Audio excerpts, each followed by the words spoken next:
Risk perceptions continue to impact the supply chain with Stephen Carnovale, professor of supply chain management at Rochester Institute of Technology.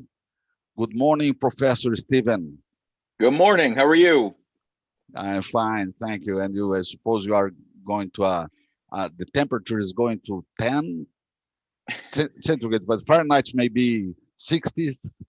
Yeah, this week I think the Mother Nature needs to figure out its own risk perception, because yesterday it was 71, today Fahrenheit, today it's 42, and then tomorrow it's going to be 77. So A fluctuation. yeah, exactly. That's great. Stephen, please, are we still in a stressed supply chain worldwide or only in the US? How do you see this stressed supply chain?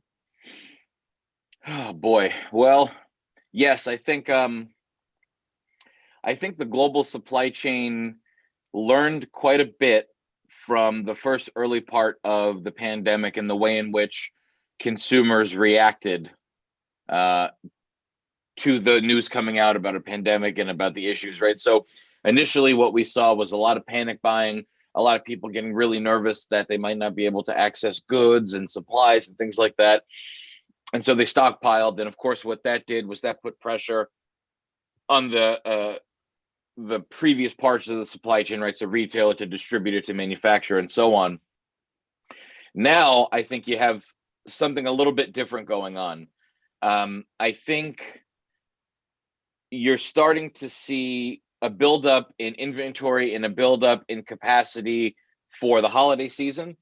I mean, in our logistics managers index project, we've been seeing crazy high numbers in terms of companies expecting and ramping up capacity, and prices are all through the roof, and it's crazy. So you've got that dynamic going on to get ready for the holiday season. You've got this dynamic of people knowing that the virus is still there, and at least in North America, we're heading into the winter, right? So people are going to be inside more, so they're starting to buy more goods. So you take all of these elements together.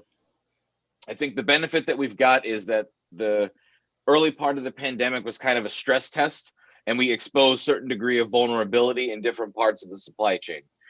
Now that we see where the issues are, the hope is, I think, and many retailers and manufacturers, I think, are doing this, they're starting to prepare and getting things ready for what could be one of the biggest holiday seasons for e-commerce that we've ever seen.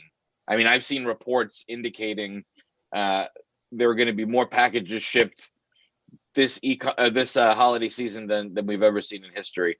So, that's kind of the landscape from my vantage point. I think the perceptions of risk and how those perceptions are impacting the supply chain, I think we kind of went back one tier. So initially it was us, it was the people who were freaking out about everything and panic buying.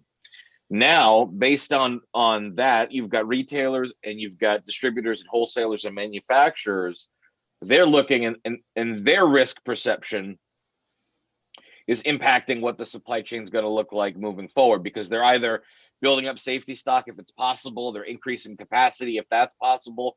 They're doing whatever they can, I think, to buttress any shock that could come from the holiday season. But I think things are probably better than they were, but still a little bit crazy. But Stephen, it's not for all goods and services, only for some types of, for instance, for oil and gas products that we buy in the cities, it's not a problem. They are working very fine. Why for some products are working bad and for some are working fine? That's a good question. The what comes to my mind with the oil and gas when you bring it up is a rebalancing of demand in some sense. So if you think right before, I mean, let's just use January. Let's just use December of 2019. There you had unprecedented high demand for air travel because oil and gas prices were so low. You had trucks, at least in the United States, and I'm sure globally, moving product like crazy. And you had consumers taking trips. So there was high confidence in the economy. And people were consuming and driving and flying and moving things on train. When the pandemic hit, there was this artificial shock in terms of the shutdowns and everything like that. So you had a rebalancing of demand from planes and trains perhaps to other forms. I think that could be one reason why we haven't had any supply shortages. I think from a more practical standpoint, probably that's the easiest way to have social unrest, is to threaten the supply of a good or service like gas, like food, like water, things like that. So, from a risk preparedness standpoint, from a government standpoint, I've got to imagine that they're shifting their resources to protect the continuity of those things. And I think too, going back to the topic that we're talking about, risk perceptions, the things that I'm going to immediately focus on: food and water and shelter, right? It's kind of like Maslow's hierarchy, right? There are certain basic things I've got to focus on, and then I'll worry about gas for my car. So, I think that's probably driving a lot of it. But the risks are real or only perceptions? What amount of each side is the true? So I can, in the United States, our agricultural supply chains are pretty strong. They were very strong before the pandemic, and there's a lot of reasons behind that, whether it's, government subsidizing certain crops and productions, or just having built a really robust supply chain for agricultural products since, the mid 50s, post World War II. So I think the risks that there will be supply shortages on really critical foods, I think it's more of a perception. I don't want to say it doesn't exist. Anything crazy can happen. And when we study risk management, I mean, we're planning for the chaos, but we're putting an expected likelihood on it, or we're trying to estimate the likelihood of this happening. So the perception of risk is probably the more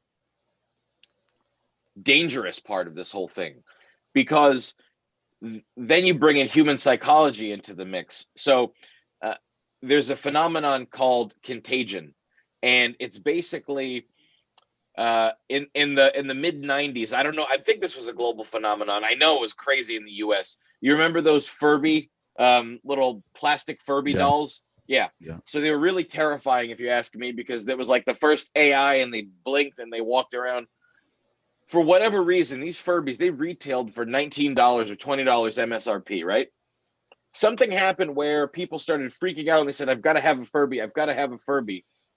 And then everywhere we're selling out like crazy. People had to have these Furbies, and the prices were getting bid up. I remember seeing one in a candy store, of all places, for $139. Wow, so you're talking, right, $120 over what they normally charge. So why do I bring that up? That's contagion. That's an idea. More psychological. Oh my gosh, absolutely. And then it spreads and it goes wild. So when you think about that context, in the context of risk, let's say you were in the supermarket mid March, and you see somebody with a cart that's filled with rice, and maybe you don't even eat rice, but you're going, oh boy, something's going to happen. I got to buy rice. And then you start stockpiling like crazy. There's no happens. Reason to stock these things. Exactly. And actually, it's a self-fulfilling prophecy, because, supply chains are systems, right? We all know that. And if I'm shocking the system in one area, every system has to have a release valve. And what's that going to be? Well, it's going to rebalance itself. And the panic buying is going to lead to more panic buying, which leads to the shortage that you're worried about from the panic buying to begin with, So I think mostly, my approach has been, and I've been saying this from the beginning, I think people should be cautious, and I think you should plan ahead, but I think you should do so reasonably. So that's how I've been thinking about it. And considering the entire supply chain, considering the tiers, the problem is more located on the end client, the final client, the end user, more than the other parts. But probably the other steps may have some kind of a, let's see, perception of risk. No. Oh yeah. The toilet paper was a great example of that, I think, because what happened with the toilet paper, that product is kind of an annoying one from a manufacturing standpoint. It's bulky, it's really light, so it's a pain in the neck to ship from a logistics standpoint. And the profit margins on these products are already thin enough to begin with. So from a manufacturing standpoint, these factories, they're already running at close to full capacity, right? So from their risk perception standpoint, I don't know that in their planning, in their tabletop exercises, any manufacturers of these paper products ever said, what happens if there's a run on toilet paper, you know? And so their risk perception from the opposite lens, that there wouldn't be a risk or there wouldn't be a sizable disruption. So they didn't actually plan for it. And then when the demand hit, or when the shock hit rather, absolutely a ripple back to the manufacturers. So that's one example of like the opposite of what we're talking about, where people are downplaying the risk. And then I think, a lot of what we saw in terms of risk perceptions on, like, let's say the manufacturing side of things, I have several friends in the local area who are in the manufacturing industry, very broadly defined.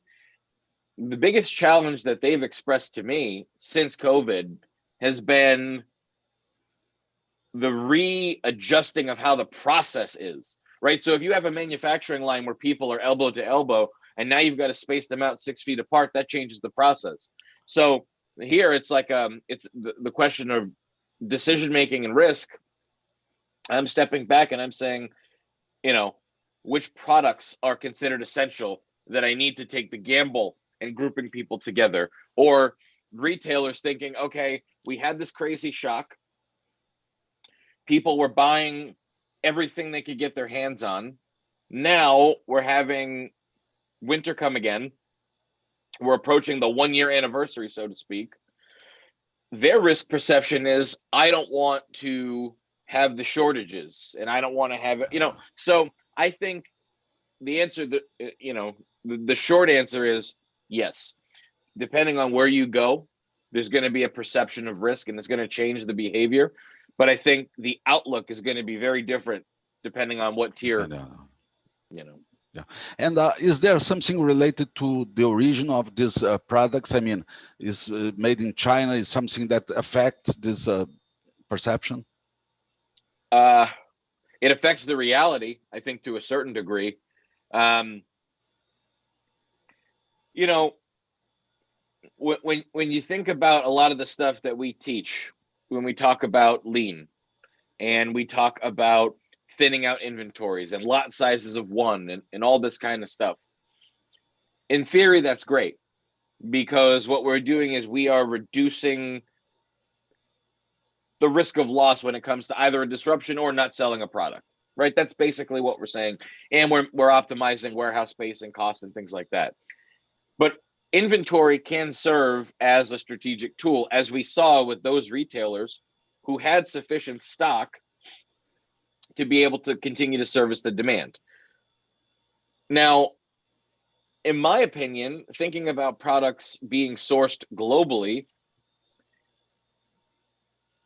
it's a question of how much of what from where, because you're not really worried, I don't think, about the supply. You're worried about the potential disruptions. So when everything hit in Wuhan, I think on one of our first cafes during that time, and it could have been like right in the middle of it, we were talking about Wuhan, and we're specifically talking about the number of electronic suppliers that were co-located in Wuhan. Well, when you shut down Wuhan, you shut down those suppliers. So how long of a safety stock do I have? Is it 2 days supply, 3 days supply? So I think people have always been, I shouldn't say have always been, I think it's like a pendulum, right?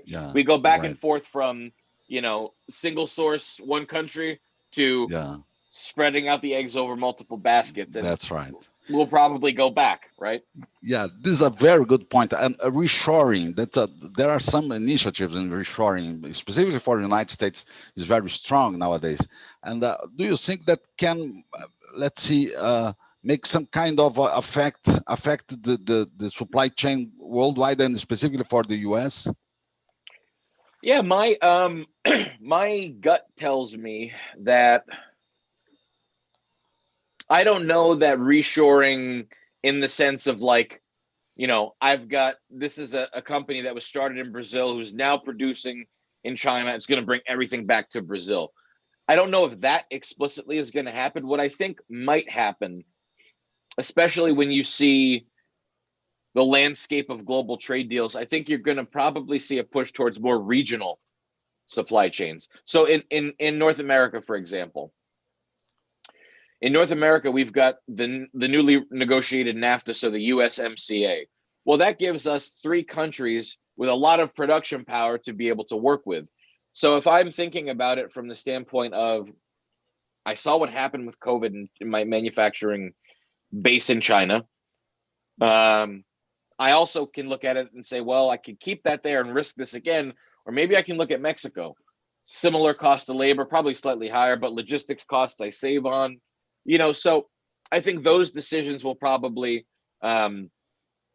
certainly be considered. And I think too, thinking about it from the context of the Americas, both South and North America, makes a lot of sense too. I mean, we have a lot of advantages to work with one another.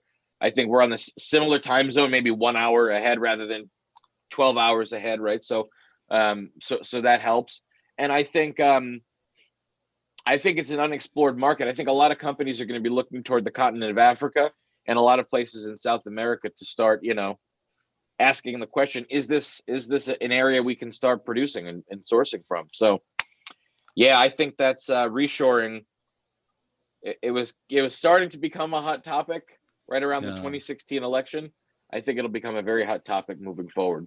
Yeah, that's right.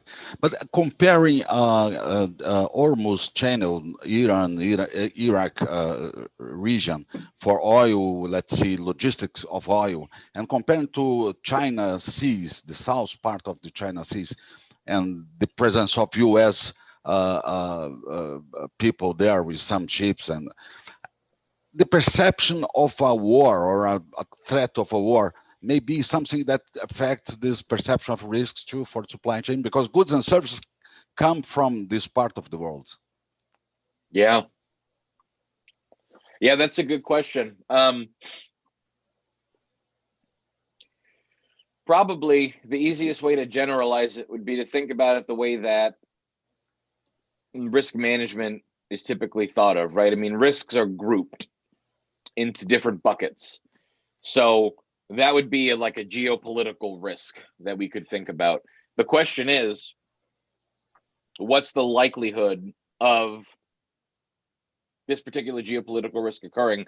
And then what's the consequence of it? So I think there's no question that what happened with COVID, the impact that COVID had, is going to be plaguing the minds of those who are planning for supply chains for a very long time to come. But then again, people have a tendency to kind of repeat the same thing and hope for different results. It's going to boil down to what the company's focusing on. I mean, if they're focusing, I think, on cost is king, then a disruption like this, it's a cost of doing business. If they're thinking about it from the standpoint of, another dimension, well, the conversation could be entirely different. But no, to your point, I think there's no question this geopolitical risk and the likelihood of a negative impact as a result of it, it's got to enter into the discussion, and it's got to enter into the planning for sure. Yeah, that's right. You published an article related to stressed supply chain. If you could, let's say, post in the comments after our video, would be interesting for people that wanted to follow these concepts, and because you are very specialized on risks for supply chain. Oh, yeah. We've been doing some work in it since 2015.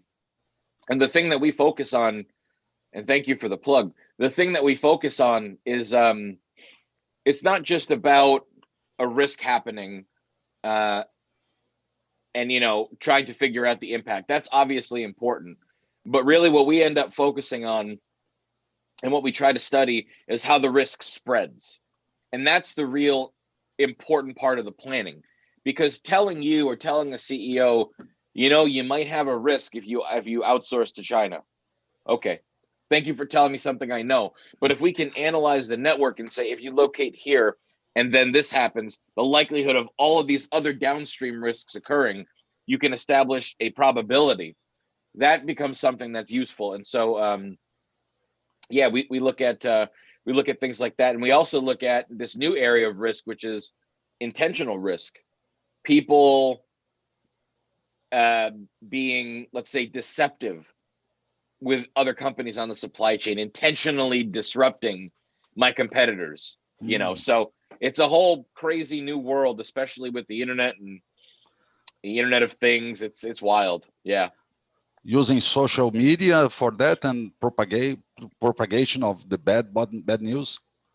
Yeah. So from the intentional disruption side, you can do something like sue your competitors for unnecessary things. So that way it makes it into the news and maybe it hurts their stock price, or, you know, Crazy. Yeah. The other thing too, that's really happening quite a great deal is fraud in the supply chain. And my colleagues and I have been working on projects, which is it's a specialized area of risk. But if you think about it, counterfeit products and fraudulent products in the supply chain, they cause reputational risk. They cause clearly financial risk, and hopefully it doesn't get to this, but they can cause personal risk. One thing that was devastating to me when I started this process, and I'll admit, I eat a large amount of olive oil. It's like my primary food source. I love it too much. But there are reports 80% of the olive oil on the global market have been reported as fraudulent. In some cases, they mix like mineral oil with, you know, olive oil, and then they color it. And so all of this kind of stuff. So there's two different ways that we look at risk. Either what are the causes of risk? Try to study how people behave and exactly what this presentation is about, risk perceptions. Yeah. And then the other area is mathematically modeling, and this has already happened. Now what? How do we figure out how to curtail it and understand where it could go? So yeah, I mean, I can put those both in the link for sure. Yeah, sure. It's a pleasure. So the conclusion is be calm and let's reduce the risk perception. That's only the thing that you can do. No.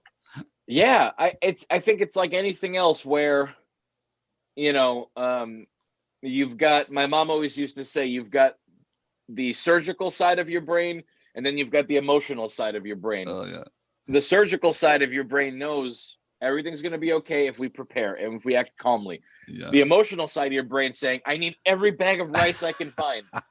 Listen to the surgical side of the brain. I think is the best advice. Let's buy more rice for tomorrow.